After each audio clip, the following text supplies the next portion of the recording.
예, 여전히 우리를 주 안에서 보호해 주시고 계시록 말씀을 나눌 수 있는 이런 은혜 가운데 우리를 불러주셔서 말씀의 우리의 심령과 마음에 잘 인처럼 새겨지는 축복의 시간을 갖게 해주신 주님 앞에 감사드립니다. 듣는 말씀이 흘러 떠내려가지 않고 나 자신의 구원, 남은 인생의 지표가 되도록 주의 성령께서 강권적으로 역사하시고 운행하시기를 주의 이름으로 기도합니다. 아멘, 아멘. 자, 계시록 집회자료 14번의 2페이지 하단부터 바로 들어갑니다. 지난번 마태복음 16장 27절로 28절을 마감은 못하고 이제 마무리를 했는데 여기서부터 시작할 겁니다. 인자가 아버지의 영광으로 그 천사들과 함께 오리니, 여기 그 천사들은 지천사들도 있고 그룹 천사들도 있어요. 그룹 천사들은 섬기는 영들인 것이고 지천사들은 왕 같은 제사장들을 말한 거예요.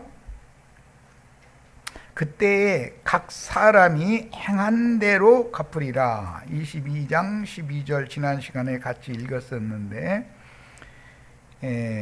행한 대로 갚는다라는 말은 교회 생활을 어떻게 한 것, 그가 인생을 어떻게 산 거에 대해서 거기에 따라서 보상을 하시는데, 그 상을 받는 이야기는 두 가지가 있기 때문에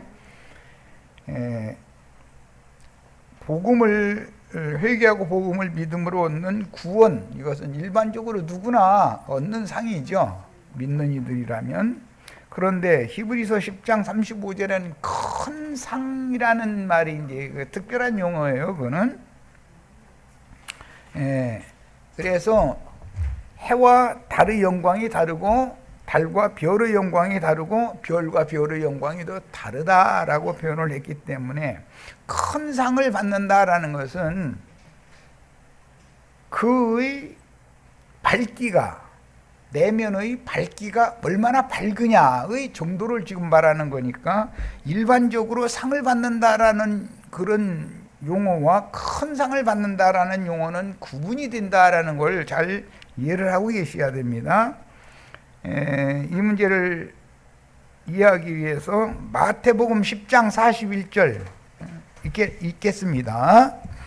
마태복음 10장 41절 같이 읽습니다.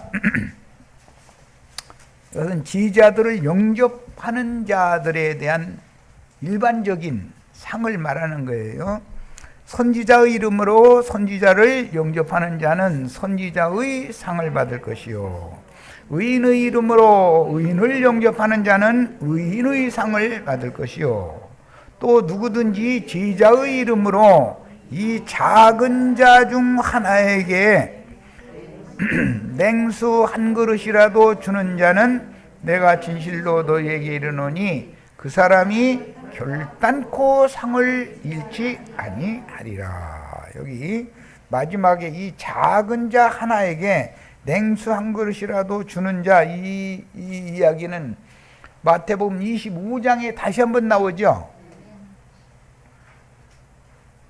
이 작은 소자에게 한 그것이 곧 되게 한 것이다. 마태복음 25장에 이렇게 표현이 됐죠. 그러니까 주님이 제자들을 파송하실 때 그 제자들이 증거하는 증거가 교회를 세우는 터가 되기 때문에, 터는 그리스도를 말하지만 나중에 교회를 설명할 때 보면 우리는 선지자들과 사도들의 터에 세우심을 받은 자들이다, 이렇게 돼 있잖아요. 그러니까 이제 말하고자 하는 의도를 충분히 아실 거예요. 교회 생활 안으로 들어오는 1차적인 보편적인 상을 받는 거예요.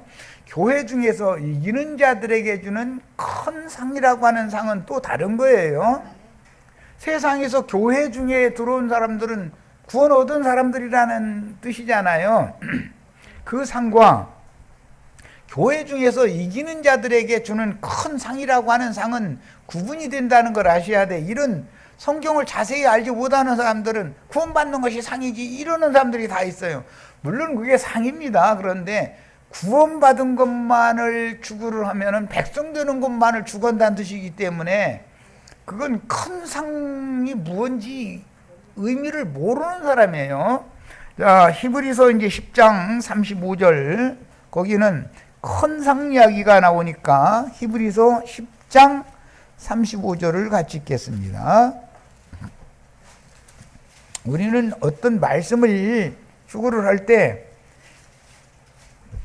정확하게 아는 게 필요해. 정확하게. 예. 불분명히 알면서 주장하면 안 되는 것이거든. 그러면 상대방이 뭔가를 바르게 가르칠 때 들을 귀를 열고서 좀 들어봐야 되는데 자기가 안다고 생각하면 상대방의 말을 들을 마음이 없기 때문에 안 되는 거죠. 이제 열린 하늘을 가지고 있어야지 닫힌 하늘을 가지고 있으면 안 되죠. 자, 히브리서 10장 35절 읽습니다. 그러므로 너의 담대함을 버리지 말라. 이것이 큰 상을 얻게 하느니라. 담대함 때문에 얻는 상은 큰 상이죠. 일반적인 상이 아니에요.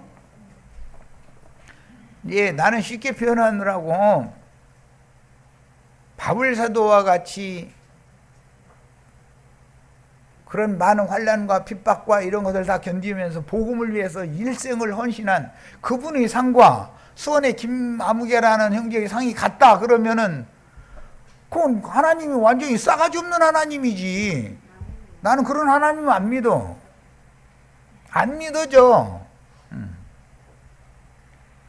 복음을 위해서 죽도록 충성한 자가 받는 상과 그런 충성하는 자들의 전하는 말씀을 믿음으로 구원을 얻는 상은 다른 것이지요. 백성이 되는 상과 다스리는 자가 되는 상이 같을 수가 없는 거잖아. 뭔 얘기인지 아셨죠? 예. 행한 대로 갚으리라 할 때는 이런 것을 정확하게 알 필요가 있어요. 그 다음에 이제 그 큰 상이라는 것은 왕권과 제사장권이기 때문에 흰옷을 입고 뭐 전쟁하고 뭐 이런 자꾸 흰옷 입은 신부 이야기가 나오고 그러는데 이것은 빛의 옷을 입는다 이 말이에요. 그런데 그 밝기가 아무라도 그와 같이 희게 할 수 없을 만큼 밝은 그런 빛을 흰빛을 빛난 옷을 입을 수도 있고 흰옷은 흰옷인데 약간 표백을 하지 않은 듯한 그런 흰옷을 입을 수도 있는 거죠. 비유죠. 이런 것들이다. 즉 말하자면 하나님 앞에서 의롭다 하심을 받았지만 의를 이루는 사람과 의롭다 하심을 받는 사람, 즉 칭의를 받은 사람과 의롭다 하심을 받은 사실이 이루어지는 사람은 다른 거죠. 지금 하는 말을 충분히 이해하셔야 돼. 뭘 한 가지만 알아가지고서는 한쪽으로 치우치게 막 주장해버리면 안 돼. 양면을 균형 잡히게 다 알아야지. 자, 이번에는 이제 마태복음 17장 1절 5절 읽습니다. 엿새 후에 예수께서 베드로와 야고보와 그 형제 요한을 데리시고, 이게 증인들이죠. 둘이나 셋은 증인을 말하는 거예요. 따로 높은 산에 올라가셨더니 그랬는데, 이 높은 산이라는 것은 마태복음 28장 가서 읽겠습니다. 막달라 마리아에게 부활하신 주님이 지자들에게 보내시면서 갈릴리로 가라고, 거기서 만나자고 이렇게 전언을 하게 하셨죠. 그런데 그 얘기를 보는 거예요. 갈릴리로 가라. 내가 먼저 너희보다 갈릴리로 갈 거다. 갈릴리에서 만나자. 그래가지고 요한복음 21장에서 갈릴리에서 만난 얘기가 나오잖아요. 자, 28장 펴셨으면 7절 읽습니다. 또 빨리 가서 그의 제자들에게 이르되 그가 죽은 자 가운데서 살아나셨고 너희보다 먼저 갈릴리로 가시나니 거기서 너희가 배우리라 하라. 보라, 내가 너희에게 일렀느니라. 이랬는데 저 아래 16절을 보겠습니다. 11 제자가 갈릴리에 가서 예수께서 지시하신 산에 이르러 예수를 배웠고 경배하나 그랬어요. 자, 갈릴리에서 만나자고 한 것은 사실은 갈릴리의 큰 산에서 만나자 이거죠. 마태복음 5, 6, 7장에도 예수님이 큰 산, 크고 높은 산으로 올라가셨더니 제자들이 나오며 거기서 마태복음 5, 6, 7장 산상순이라 흔히 말하는 그 말씀을 이 높은 산에서 전해주신 거잖아요. 이 높은 산은 갈릴리의 한 산이라고 그랬지만 갈릴리 북쪽에 있는 시온 레바논의 시온산을 말하는 거예요. 그래서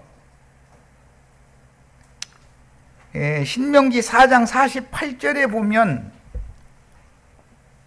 예루살렘이 세워진 시온산이 있고 갈릴리의 크고 높은 산 시온산이 있죠.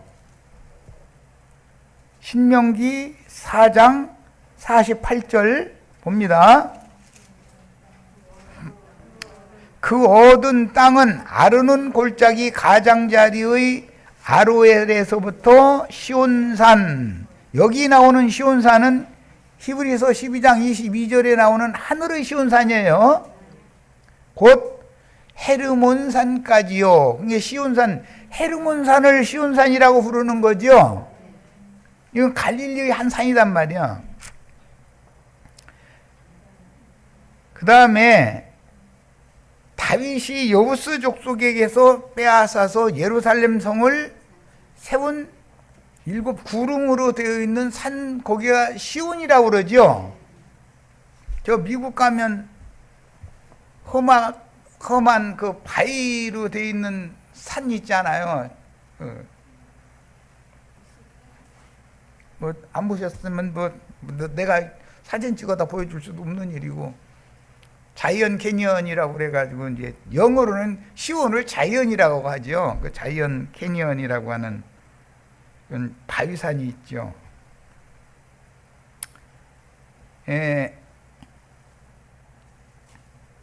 우리는 이런 성경의 의도를 잘 아셔서 헤르몬산으로 비유되어진 하늘의 시온산, 그 다음에 땅의 시온산, 이것을 잘 이해를 하셔야 돼. 시온산은 2가지가 있어요, 성경에는. 나 히브리서 12장 22절 이제 읽겠습니다. 뭐 이 산을 다 하자면 뭐 모세가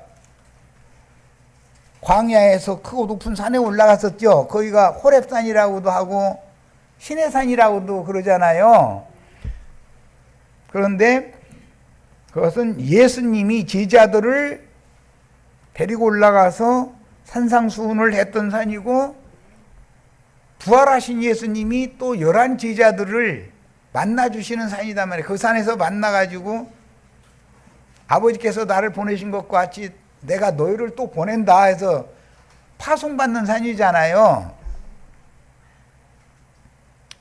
히브리서 12장 22절 찾으셨죠? 자, 읽습니다.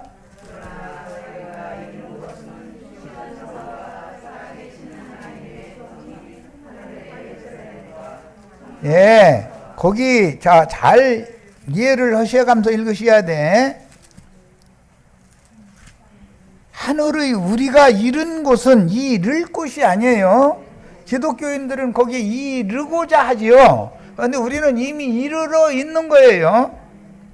너희가 이른 곳은 시온산과 살아계신 하나님의 도성인 하늘의 예루살렘과, 그러니까 시온산 위에다가 예루살렘을 세우는데, 아브라함의 후사들을 위해서는 하늘의 시온산에다가 헤르몬산으로 상징이 됐죠. 신명기. 갈릴리 큰 산이잖아요. 갈릴리 북쪽에 있는 레바논의 산이에요. 그게 헤르몬 산이에요. 그런데 그 산을 성경에서는 시온이라고 부른다 이거예요. 그런데 다윗이 여부스 족속에게 빼앗아서 예루살렘 성, 땅의 예루살렘 성을 세운 그 예루살렘 성을 세운 산도 시온산이다 이거예요. 그래서 시온에 올라가는 노래라는 시편 예가 참 많이 나오는데, 시온은 두 군데가 있구나. 하늘의 시온도 있고 땅의 시온도 있다. 이걸 알아야 된단 말이야. 그런데 우리는 하늘의 시온에 이미 올라가 있다 이 말이야. 자, 이제 자료로 다시 갑니다. 높은 산에 올라가셨더니 그들 앞에서 변형되사, 형태가 변형됐다는 건 다른 모양으로 나타나셨다 이 말이죠. 부활하신 후에 예수님이 다른 모양으로 엠마오로 가는 그 제자들에게 다른 모양으로 나타내셨잖아요. 그러니까 변형된 거예요. 변형된 것은 영의 몸을 입었다 이 말이죠. 육의 몸을 입었던 주님이 영의 몸을 입었다 그 말이에요. 그 얼굴이 해같이 빛나며 예수는 영과 혼과 몸 전체에 어디에도 흠이나 허물 진 것이 없는 분이기 때문에 무죄하신 유일한 분은 이미 이 생의 육신을, 말씀이 육신이 되어 오셨을 때도 맘만 먹으면 바다 위로 걸을 수도 있고 변형된 모습을 제자들에게 보여주실 수가 있는 거예요. 예수님 부활하신 것은 영만 부활한 것이 아니라 혼도 부활했고 몸도 같이 부활했다는 전인격적으로 부활이 된 거잖아요. 자, 예수님은 무죄하신 유일한 분이기 때문에 그게 가능해요. 그런데 우리는 혈과 육의 속에, 육체 속에는 죄가 인격화되어져서 죄가 거하고 있잖아요. 그럼 우리는 한강 지나가려고 하면 바다 위에 태평양 바다는 고사치고 한강 지나가려면 빠져 죽죠. 높은 산에 올라가서, 나도한 형제가 높은 산에 올라가서 우리 형제 자매님들한테 변형된 모습 보여주려고 아무리 애를 써도 안 돼. 조금만 더우면 땀 흘렸다고 그냥 추우면 오그라들어도 덜덜 떨어졌고 이랬다는 모습만 보여주고, 약한 모습과 흠결과 허물된 것들을 보여줄 수밖에 없잖아요 지금은. 그러나 그 영혼은, 속사람은 헤르몬산, 하늘의 시온산에 이미 이르러 있어야 되는 거다 이런 말이에요.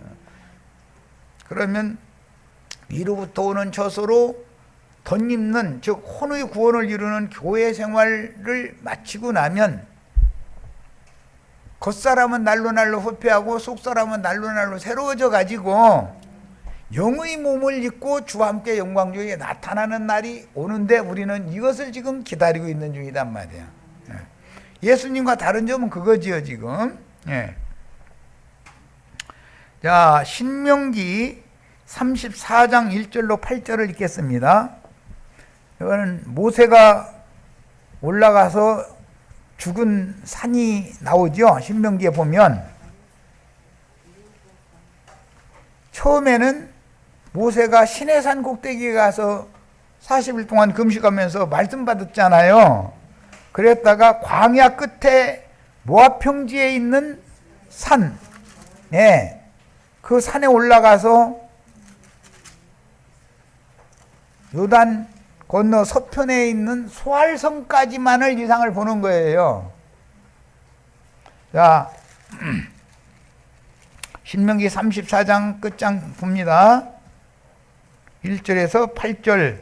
모세가 모압 평지에서 느보산에 올라가 그랬는데 느보산맥이란 말이야. 느보산이 주봉이 되는 긴 산맥이 있고 여리고 맞은편 비스가산 꼭대기. 이게 느보산맥에는 여러 산봉우리가 있겠죠. 느보산은 주봉이고 비스가라고 하는 산 꼭대기의 이름에 여호와께서 길르앗 온 땅을 단까지 보이시고 또 온 납달리와 에브라임과 므낫세의 땅과 서해라는 것은 지중해 해를 말하는 거예요. 유다 온 땅과 네게부와 종려나무의 성읍 여리고 골짜기 평지를 소알까지 보이시고 여호와께서 그에게 이르시되 이는 내가 아브라함과 이삭과 야곱에게 맹세하여 그 후손에게 주리라 한 땅이라. 내가 네 눈으로 보게 하였거니와 너는 그리로 건너가지 못하리라 하시매 이에 여호와의 종 모세가 여호와의 말씀대로 모압 땅에서 죽어 벳볼 맞은편 모압 땅에 있는 골짜기에 장사되었고 오늘까지 그의 묻힌 곳을 아는 자가 없느니라. 모세가 죽을 때 나이 120세였으나 그의 눈이 흐리지 아니하였고는 뭐 시력이 좋다는 말이지만 어디까지 봤냐면 소알까지밖에 못 본 거예요. 좌우 단까지 본 거는 아니죠. 기력이 쇠하지 아니하였더라. 이스라엘 자손이 모압 평지에서 모세를 위하여 애곡하는 기간이 끝나도록 모세를 위하여 30일을 애곡하니라 그랬어요. 이게 그때 당시 모세는 하나님의 대리자였다는 걸 알 수가 있어요. 아주 이스라엘 백성들이 그냥 꾹뻑하는 사람이죠. 그것은 모세는 예수님에 대한 예표의 사람이었지 예수는 아니었죠. 모세는 하나님의 집을 맡은 사환으로 봉사를 했고 예수는 하나님의 집을 친히 지은 집주인으로서 봉사를 한 거예요. 이런 점을 잘 이해를 하셔야 돼. 자, 그 다음에 지금 이미 읽었던 갈릴리의 한 산, 하늘의 쉬운 산 얘기 이해가 있어야 계시록 21장 이번에는 10절을 읽겠습니다. 모세가 올라간 산과 예수님이 제자들을 데리고 올라간 산 끝으로 사도 요한이 크고 높은 산에 올라가서 뭘 봤어요? 어린 양의 신부인 거룩한 성 예루살렘을 봤죠. 계시록 21장 10절 성령으로 나는 반모섬의 요한이에요. 이게 사람이 육신적으로는 어떤 섬에 징역살이를 하고 있으면서도 몸으로는 얼마든지 그 영혼은 이렇게 주의 성령께서 감동을 시켜가지고 데리고 다닐 수 있죠. 구약 성경 보면 뭐 이사야나 예레미야나 에스겔이나 뭐 그런 이상 가운데에서 어떤 것을 데리고 가서 보여주시잖아요. 성령으로 나를 데리고 크고 높은 산으로 올라가. 이 산이 하늘의 쉬운 산이었죠. 헤르몬 산이에요. 하나님께로부터 하늘에서 내려오는 거룩한 성, 여기는 예루살렘을 보여주신 거예요. 새 예루살렘을 지나서 그 다음에 예루살렘이죠. 신부가 하룻밤 자고 나면 아내가 되는 거예요. 네. 거룩한 성 예루살렘을 보이니 하나님의 영광이 있어 그 성의 빛이 지극히 귀한 보석 같고 벽옥과 수정같이 맑더라. 이렇게 시작해가지고 거룩한 성 새 예루살렘과 예루살렘의 그 모양을 사도 요한에게 보여줄 때는 어디로 데리고 간다고요? 크고 높은 산으로 데리고 가서 여기에 대한 이상을 보여줬다 이거예요. 우리 형제 자매님들도 크고 높은 산으로 가야 하나님의 영원한 경륜에 관한 모든 것들의 이상을 다 볼 수 있잖아요.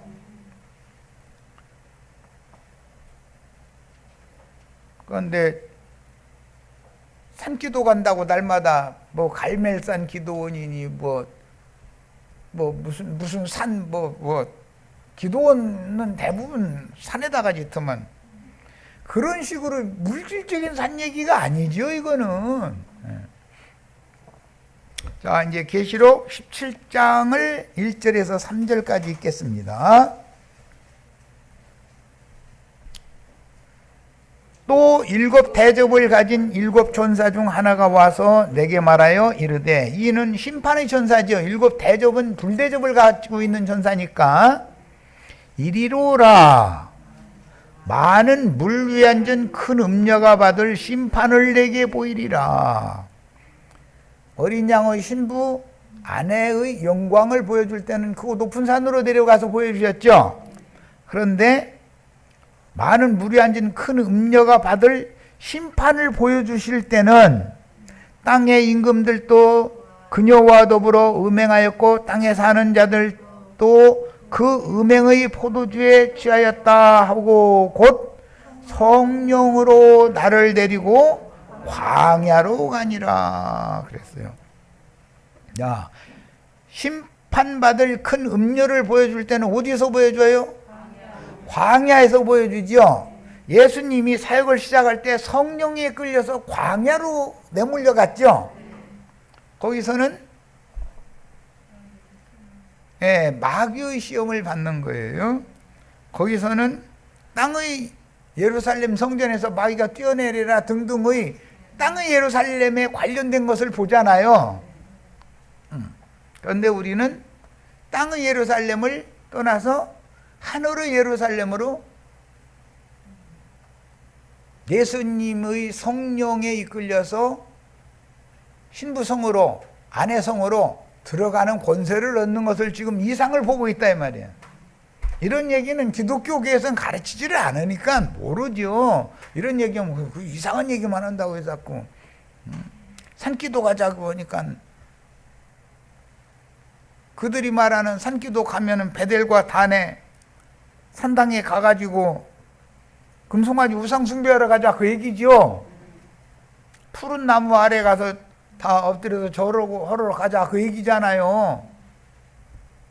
상수리 나무 아래 가을 추수 때가 됐는데 열매는 없어.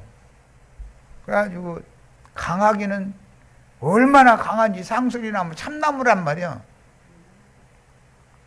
그건 숯이나 만들지 아무 쓸데없죠. 불구덩이 속에 들어갔다 나와가지고 숯이나 만들 때 용도로나 쓰는 그런 강하기가 참나무 같은 그런 나무들이 조직신학을 이수했다는 걸 근거로 해서 교권 3권이다 해가지고 교권 가지고 나온 사람들이 아주 굳어져 있죠. 술 만드는 데나 쓸까? 그런 인간들은 아무 소용없어. 예, 추수 때가 되어져도 열매 없는 가을 나무다 그래서 유다서에서는. 그런 나무들이 목사님들, 기독교계에 세뇌당한 사람들 그 강팍한 심령을 깨뜨릴 방법이 없죠. 어떻게 해야 돼요?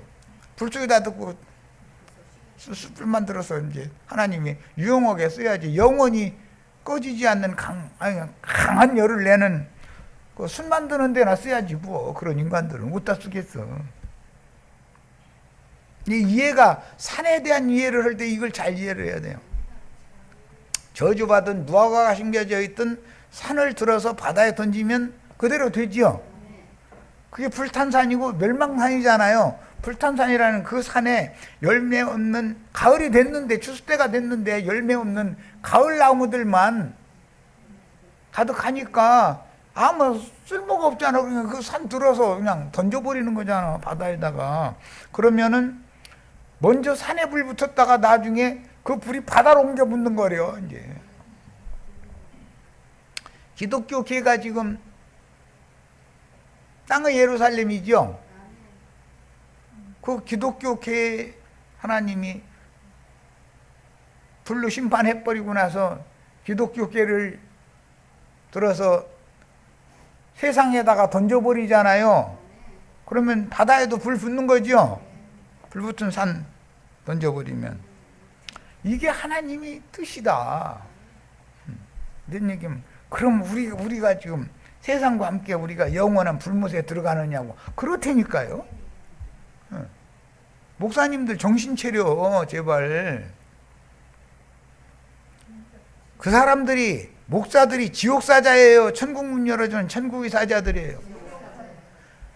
그들이 옥사장로로 영원한 지옥의 사람들 끌고 들어가서 탈출도 못하게 막어. 이제 옥사장로를 영원토록 하는 거예요. 누구한테 그 권세를 받았는데? 용한테, 마귀한테. 이런 걸 알고 있어야 돼.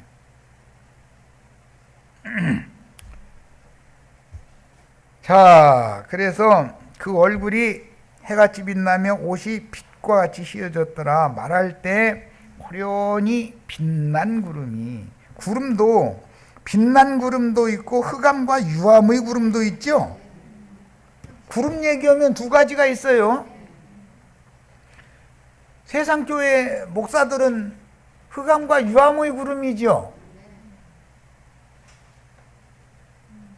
열린 작은 책의 말씀을 힘센 천사에게 받아먹고 보냄을 받은, 온 땅에 보냄을 받은 하나님의 일곱 영들, 대언의 영들은 빛난 구름이잖아요. 다 빛의 사자들과 어둠의 사자들이 분별이 된다 이거예요. 그러니까 성경을 읽을 때는 어떤 용어가 나오면 이런 말씀도 있지, 이것을 꼭 균형을 잡아서 전체를 알아야만 다르게 해석이 가능하다는 거예요. 야, 이는 내 사랑하는 아들이요 내 기뻐하는 자니 너희는 그의 말을 들으라 하시는지라 그랬는데, 그것은 모세와 엘리야와 예수님이 같이 보였지만 예수님의 말만 들어야지 모세의 말도 듣고 엘리야의 말도 듣고 이러려면 혼동이 와버린다 이거예요. 그래서 베드로와 야고보와 요한이 이 말씀을 듣고 나서 자세히 봤더니 오직 예수 외에는 아무것도 안 보였다 그랬죠. 처음에는 모세와 엘리야와 예수님이 같이 나타났죠.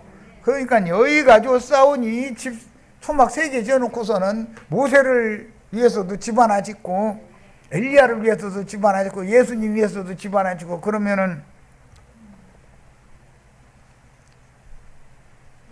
우주적으로 하나님이 거할 집은 예수님의 집인 교회가 하나여야 되는 거예요. 3개를 다 지어야 되는 거예요. 이러다 보니까는 오늘날은 각자 자기 집 짓느라고 자기 몸만 기르는 목자들이 진리를 대적해서 예수 그리스도를 믿지 못하게 만들고 나서 그리스도께로부터 사람들을 분별시켜 놓는 목적이 있어. 자기를 바라보고 자기를 따르게 해서 자기 몸을 세우려는 야심이 있다는 거잖아요. 그래서 나와 함께 모으지 아니하는 자들은 다 해치는 자들이지 모으는 자들이 아니다. 우리는 비록 수는 적지만 그리스도 예수께로 연합하도록 중매를 하는 사역을 하기 때문에 모으는 사역을 하는 자들이란 말이야. 그런데 주님은 이기는 자들의 수가 적은 자이기 때문에 그 적은 자들만을 모으는 사역을 하는 것을 이해를 잘 하셔야 돼. 많은 사람들 하나님 원하시는 것이 아니야. 무슨 몇만 명이 모이, 몇십만 명이 모이니 막 이런 소리 하면은 거기는 그러면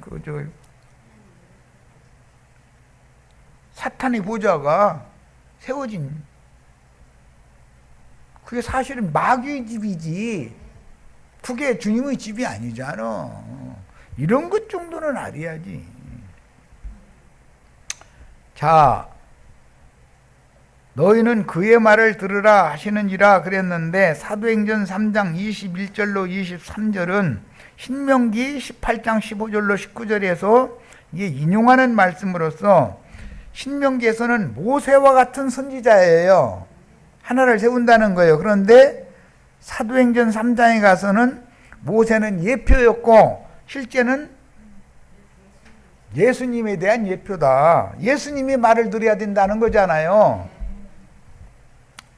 모세와 같은 한 선지자는, 선지자 중에 선지자는, 솔로몬보다 더 큰 선지자는 예수님이죠. 이게 모세보다, 엘리야보다 더 큰 선지자는 예수님을 말한 거예요. 그러니까 예수님의 말씀을 들어야지 어떤 인간의 말을 들어서는 안 된다는 거예요. 문제는 예수님이 나팔수들을 함께 계시면서 그들을 통해서 그분의 말씀을 증거할 거기 때문에 어떤 사람의 말을 들을 때는 믿는 이들은 분별이 필요한 거단 말이야. 항상 분별해 가면서 들어야 된다. 자, 성경에는 흑암의 구름도 나오고 빛난 구름이 나온다. 이게 구름 얘기라는 해도 기본적으로 구름은 목자들을 말하는 건데, 구름 같은 증인들을 말하는 건데, 빛난 구름도 있지만 흑암과 유암의 구름도 있다. 어둠의 사자도 있고 빛의 사자도 있다, 이런 말이에요. 예, 이렇게 형평을 맞춰 잘 전체를 깨닫는 지혜와 계시 영이 꼭 임하기를 바라요.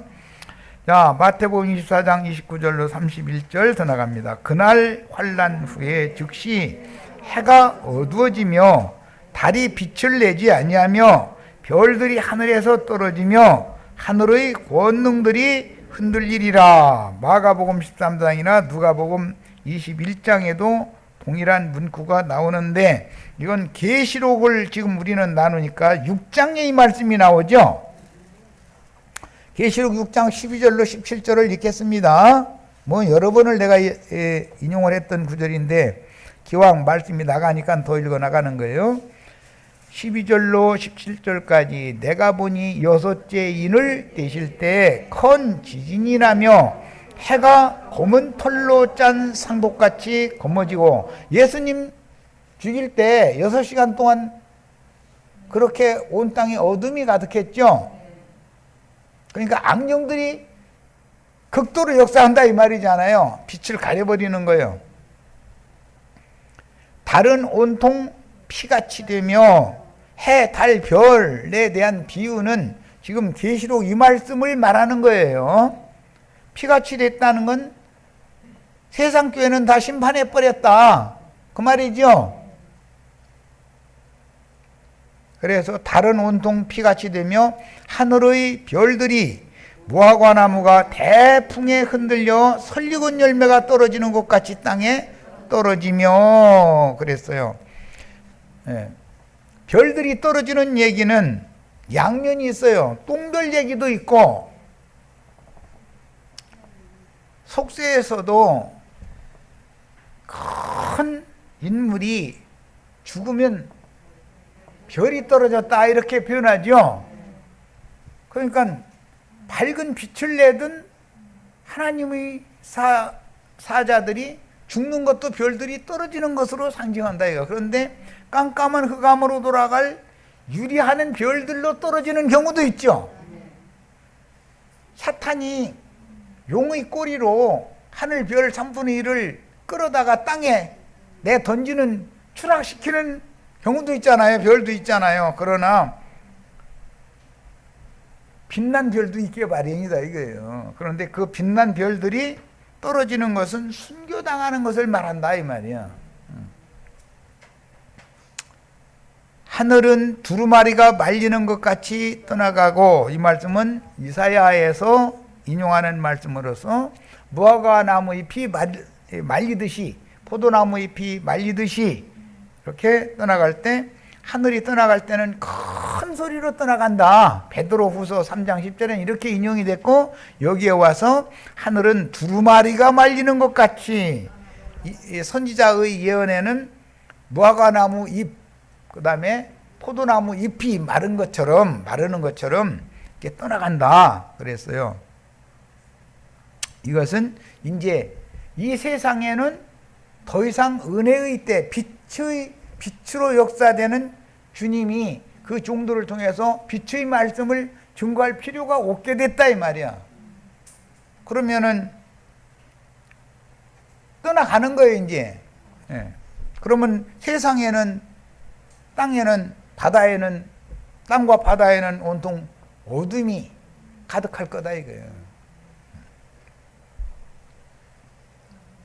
각 산과 섬이 제자리에서 옮겨짐에, 이 산과 섬이 옮겨지는 얘기는 이미 산 얘기는 했고, 기독교 계에는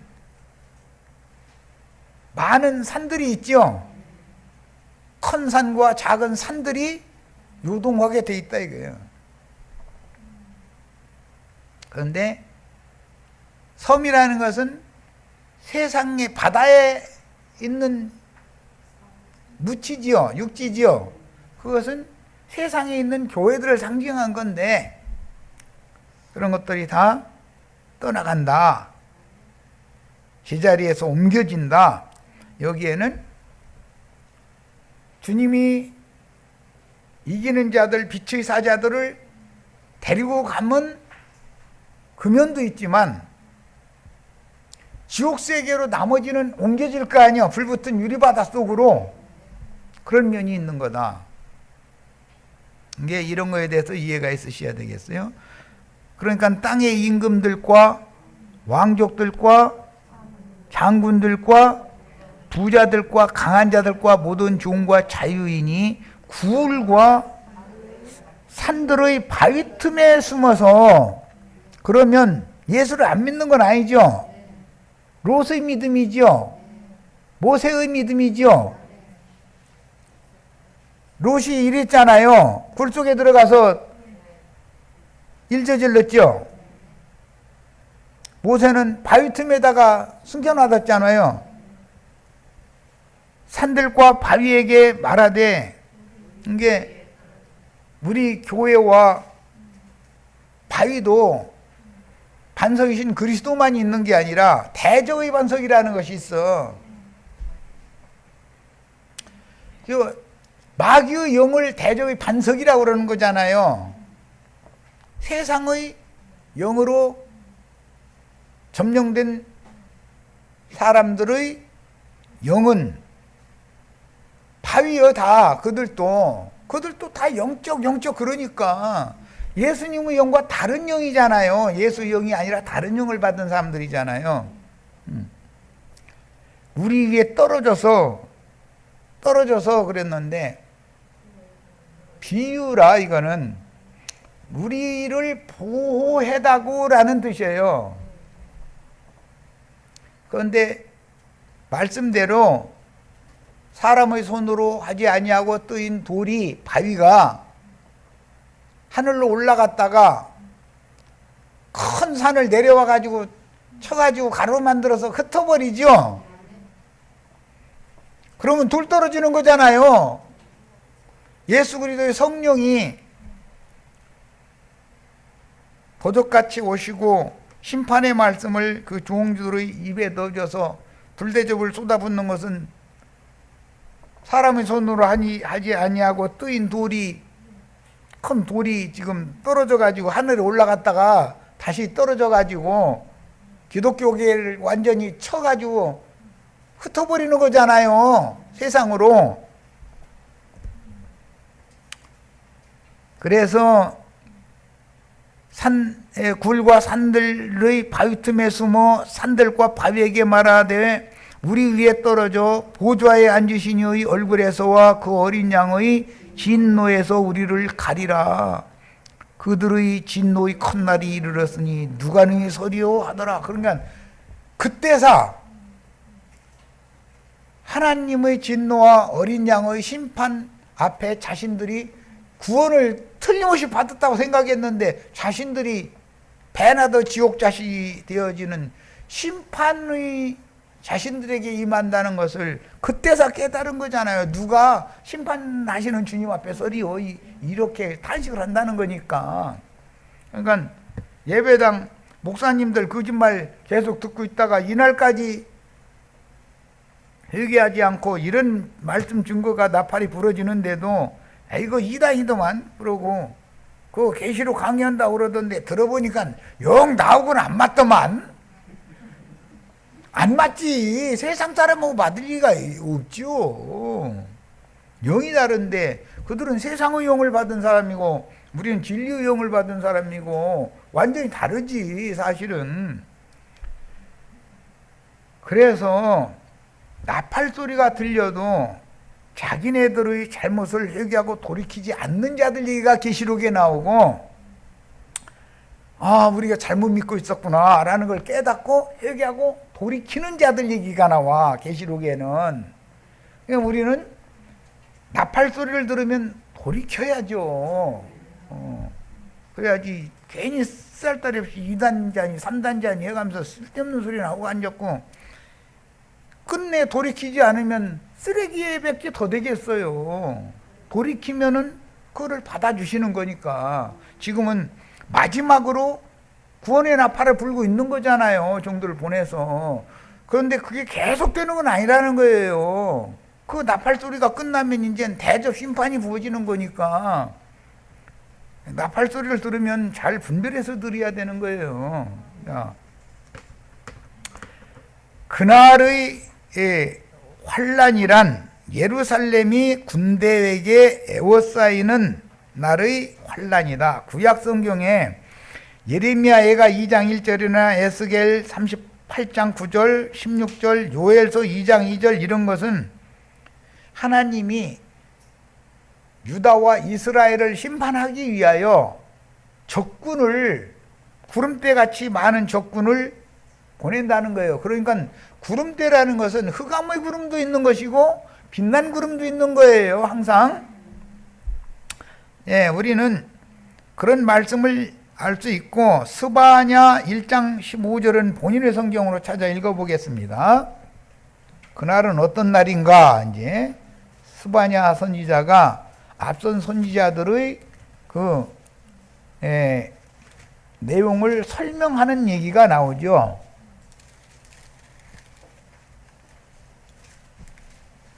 스바냐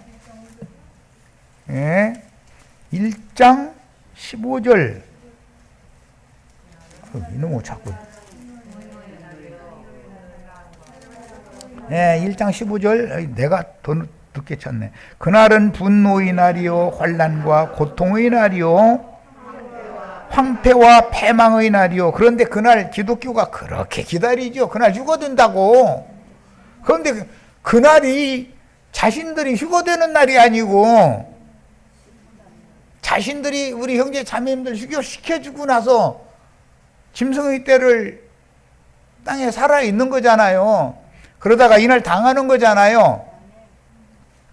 그날은 분노의 날이요 환난과 고통의 날이요 황폐와 패망의 날이요 캄캄하고 어두운 날이요 구름과 흑암의 날이요 나팔을 불어 경고하며 견고한 성읍들을 치며 높은 망대를 치는 날이로다.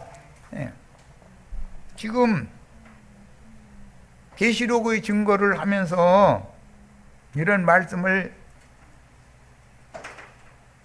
증거가 되면, 이게 회개하고 돌이킬 구원을 얻을 자들은 회개하고 돌이킬 마지막 구원의 날인 것이고, 끝내 돌이키지 않고 기독교계 우리 목사님, 우리 신부님, 뭐 당회장 목사님 뭐 해가면서 이러고 앉았으면은 그게 곧 스바냐 선지자로 설명해 놓은